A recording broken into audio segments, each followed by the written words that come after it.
25,000 మంది నిరుద్యోగ యువకులకు ఉద్యోగ నియామక పత్రాలు మన ప్రభుత్వం ఇచ్చింది. ఇది చూసి ఓర్వలేని కేసీఆర్, కేటీఆర్, హరీష్ రావు, కవితారావు, సంతోష్ రావు, దయాకర్ రావు, వినోద్ రావులందరూ కుట్ర చేసి ఇవాళ కాంగ్రెస్ పార్టీ మీద శాపనార్థాలు పెడుతున్నారు. నేను అడుగుతున్నా, సోయిలేని సన్నాసులను, దద్దమ్మలను, పేదోళ్ళ బిడ్డలకు మేము వేలాది ఉద్యోగాలు ఇస్తే మీ కడుపు మండిందా అని చెప్పి నేను అడుగుతున్నా. నీ బిడ్డను నిజామాబాద్లో బండకేసి కొడితే 6 నెలలు తిరగకముందనే నువ్వు ఎమ్మెల్సీ పదవి ఇచ్చినావు. నీ సుట్టపోని వినోద్ రావును కరీంనగర్లో గోతి తీసి పాతి పెడితే ప్లానింగ్ కమిషన్ వైస్ చైర్మన్ ఇచ్చినావు 6 నెలల. మరి నీ కుటుంబానికి ప్రజలు బండకేసి కొడితే ఉద్యోగాలు ఇచ్చుకున్నావు కదా. మా పేదల బిడ్డలు, మా దళితుల బిడ్డలు, మా గిరిజనుల బిడ్డలు, మా ఆదివాసుల బిడ్డలు, మా బలైన వర్గాల బిడ్డలు, మా మైనారిటీల బిడ్డలు, నిరుపేదల బిడ్డలు 10 ఏళ్ళు తల్లిదండ్రులు ఊర్లలో కష్టపడి రూపాయి కూడబెట్టి అశోక్ నగర్ చౌరస్తాల్లో, దిల్సుఖ్ నగర్ చౌరస్తాల్లో కోచింగ్ సెంటర్లలో చదువులు చదివించుకొని వాళ్ళ పిల్లలు 10 ఏళ్ళ నుంచి పెళ్లిళ్ళు గాక ఉద్యోగాలు లేక రోడ్ల మీద తిరుగుతుంటే ఏ ఒక్క రోజైనా నువ్వు ఆలోచన చేసినవా చంద్రశేఖర్ రావు అని నేను అడుగుతున్నా. ఇవాళ నీ బిడ్డలకు ఉద్యోగం లేకపోతే నీకు దుఃఖం వచ్చింది. ఉన్న ఫలంగా వాళ్ళకు పదవులు కట్టబెట్టినావు.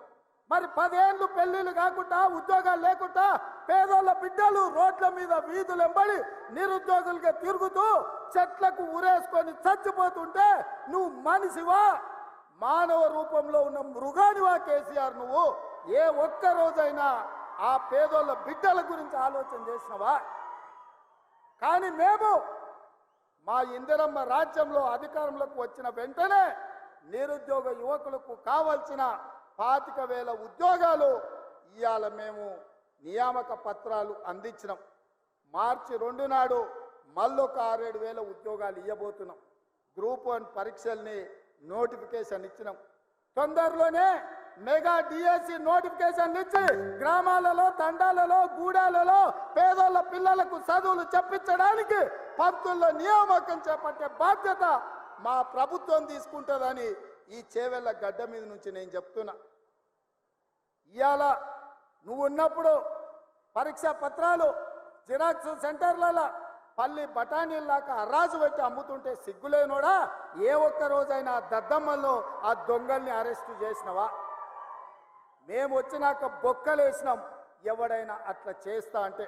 అందుకే ఈరోజు పేదోళ్ళ పిల్లలకు ఉద్యోగాలు ఇవ్వడానికి, పారదర్శకమైన నియామకాలు చేపట్టడానికి పబ్లిక్ సర్వీస్ కమిషన్ని ప్రక్షాళన చేసినాం. కోర్టులలో ఉన్న కేసులను పరిష్కరించి ఇవాళ వేలాది ఉద్యోగాలు ఇచ్చే బాధ్యత తీసుకున్నాం. ఒక్క రోజైనా తండ్రి నోటైనా, కొడుకు నోటైనా, అల్లు నోటైనా, బిడ్డ నోటైనా, వాని సుట్టపోని నోటైనా ఈ ప్రభుత్వం మంచి పని చేసింది, ఈ పని మంచి చేసినందుకు మేము అభినందిస్తున్నామని ఒక్క రోజైనా మాట్లాడినరా? పొద్దున్న లేస్తే గవే చెత్త మాటలు, సొల్లు వాగుడు. ఎప్పుడు ఇది పోతుందా, ఎప్పుడు మేము కూర్చుంటామని. ఒక ఆయన అంటాడు ఇది 3 నెలలు కూడా ఉండదని, ఇంకొక ఆయన అంటాడు 6 నెలలు కూడా ఉండదని. నేను చెప్పదలుచుకున్న సన్నాసులను, ఎవడైనా 3 నెలలో 6 నెలలో ఈ ప్రభుత్వం ఉండదు అని గ్రామాలకు వచ్చే మా కార్యకర్తలు వాళ్ళని పట్టుకొని యాప చెట్టు కట్టేసి లాగుల తొండలు ఇచ్చి కొడతారని చెప్పి నేను ఈ సందర్భంగా చెప్పదలుచుకున్నా. ఆ సన్నాసుడు అంటుండు ఎన్నికల కంటే ముందు రేవంత్ రెడ్డి పేరు చెప్తే 3 సీట్లు రాకపోతుండే అని.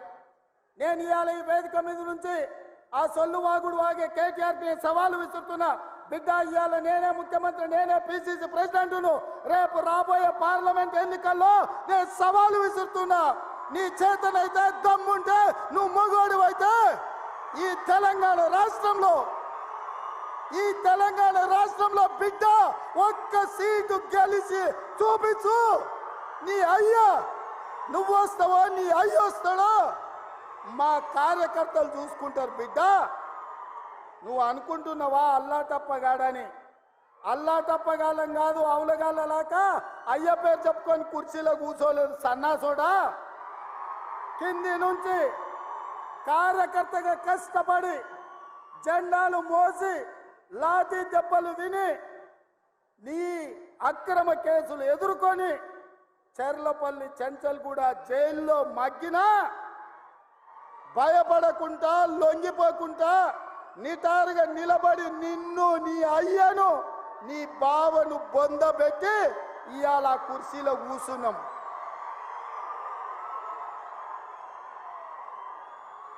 ఈ కుర్చీ ఇనాం కింద వచ్చింది కాదు, ఈ కుర్చీ అయ్య పేరు చెప్తే వచ్చింది కాదు బిడ్డ. నల్లమల్ల అడవి నుంచి తొక్కుకుంటూ వచ్చి నీలాగటో నెత్తి మీద కాలు పెట్టి తొక్కి ఆ కుర్చీలో కూర్చోబెట్టింది మా కార్యకర్తలు. ఇవాళ కుర్చీ ఉందంటే అది మా కార్యకర్తల త్యాగం. ఇవాళ కుర్చీ ఉందంటే మా కార్యకర్తల పోరాటం. ఈ కార్యకర్తలు వీళ్ళు నాకు అండగా నిలబడ్డంత కాలం, నన్ను భుజాల మీద మోసినంత కాలం, నువ్వు కాదు నిన్ను పుట్టించిన నీ అయ్య కాదు వాళ్ళ దేవుడు వచ్చినా ఈ కుర్చీని తాకలేరని నేను ఇవాళ చెప్పదలుచుకున్నా. ఇవాళ ఆయన మాట్లాడుతుండు, మేము సోషల్ మీడియా ఉంటే మేము గెలిచేటోళ్ళమని. అరే సన్నాసోడా, ఉన్న టీవీలన్నీ సుట్టపొల్లవే కదరా. మాకేమన్నా టీవీ ఉందా, మాకేమన్నా పేపర్ ఉందా? మా అయ్య చూపించుకోవడానికి ఏమన్నా టీవీ ఇచ్చిండా, రాసుకోవడానికి ఏమన్నా పేపర్ ఇచ్చిండా? సొల్లువాగుడు వాగడానికి మాకేమన్నా మైకులు ఇచ్చిండా? సాయంత్రం పూట సేద రీయడానికి జూబ్లీహిల్స్లో సినిమా వాళ్ళ గెస్ట్ హౌస్లు ఏమన్నా మాకు ఇచ్చిండా? ఏమిచ్చిండా? మా కార్యకర్తలు కష్టపడితే, మా కార్యకర్తలు నిలబడి కొట్లాడితే మాకు ఇవాళ ఈ అధికారం వచ్చింది. ఇవాళ నువ్వు చేసే తప్పుడు పనులు మా కార్యకర్తలు సోషల్ మీడియాలో పెట్టారు. మాకు ఆ ట్యూబ్ అక్కర్లేదు, ఈ ట్యూబ్ అక్కర్లేదు, ఏ ట్యూబ్ అక్కర్లేదు బిడ్డ. నీ ట్యూబ్ లైట్ వలగొట్టే బాధ్యత మాత్రం మేము తీసుకుంటాం. ఆయన చివరికి దివాలా చెడి యూట్యూబ్ ఛానల్ పెట్టుకుంటామంటుండు. అట్లనే కృష్ణానగర్లో ఏదైనా బ్రోకర్ దందా కూడా పెట్టుకో. అది ఇది రెండు కలిస్తే బాగానే నడుస్తుంది నీ వ్యాపారం. ఇప్పటికి కూడా సిగ్గురాలే. వాళ్ళ కుటుంబం తోసుకుంటే తెలంగాణ ప్రజలు చెప్పు తీసుకొని కొట్టినరు అనే సంగతి ఆయనకు అర్థం కాలే.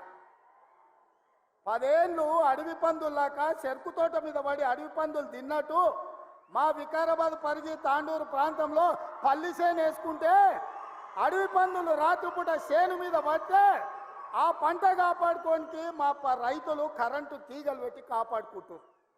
అట్లనే తెలంగాణ ప్రజలు అడవి పందుల్లాక తెలంగాణ మీరు తెగమెక్కుతుంటే కరెంటు వైర్లు పెట్టి మిమ్మల్ని కరెంటు తీగలకు బలిచ్చి ఇవాళ కాంగ్రెస్ పార్టీని అధికారంలోకి తీసుకొచ్చారు.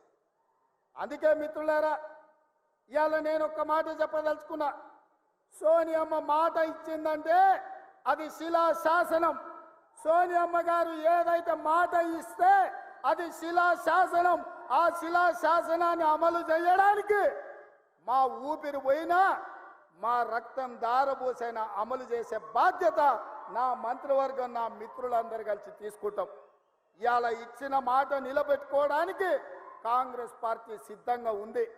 అందుకే 6 గ్యారంటీలలో డిసెంబర్ 9 నాడు ఆర్టీసీ బస్సు, రాజీవ్ ఆరోగ్యశ్రీ అమలు చేస్తే ఇవాళ మా పేదలకు ఆనాడు కట్టెల పొయ్యితో కన్నీళ్లతో క్యాన్సర్ వచ్చి చచ్చిపోతున్న ఆడబిడ్డలకు ఆ ఎల్ల యూపీఏ ప్రభుత్వంలో సోనియమ్మ దీపం పథకం ద్వారా గ్యాస్ పొయ్యి సిలిండర్ ఇచ్చి 400కే ఆ ఎల్ల సిలిండర్ ఇచ్చింది.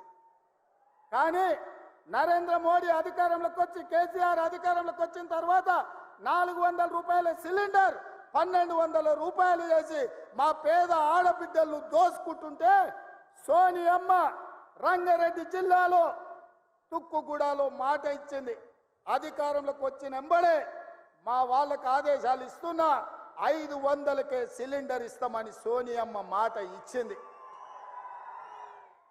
ఆ అమ్మ సోనియమ్మ ఇచ్చిన మాటను దృష్టిలో పెట్టుకొని ఇవాళ చేవెళ్లలో ఈ గొప్ప పథకాన్ని ఆమె బిడ్డ మన నాయకురాలు ప్రియాంక గాంధీ గారి చేత ప్రారంభించాలని ఈ ఏర్పాట్లు అన్నీ చేసుకున్నాం.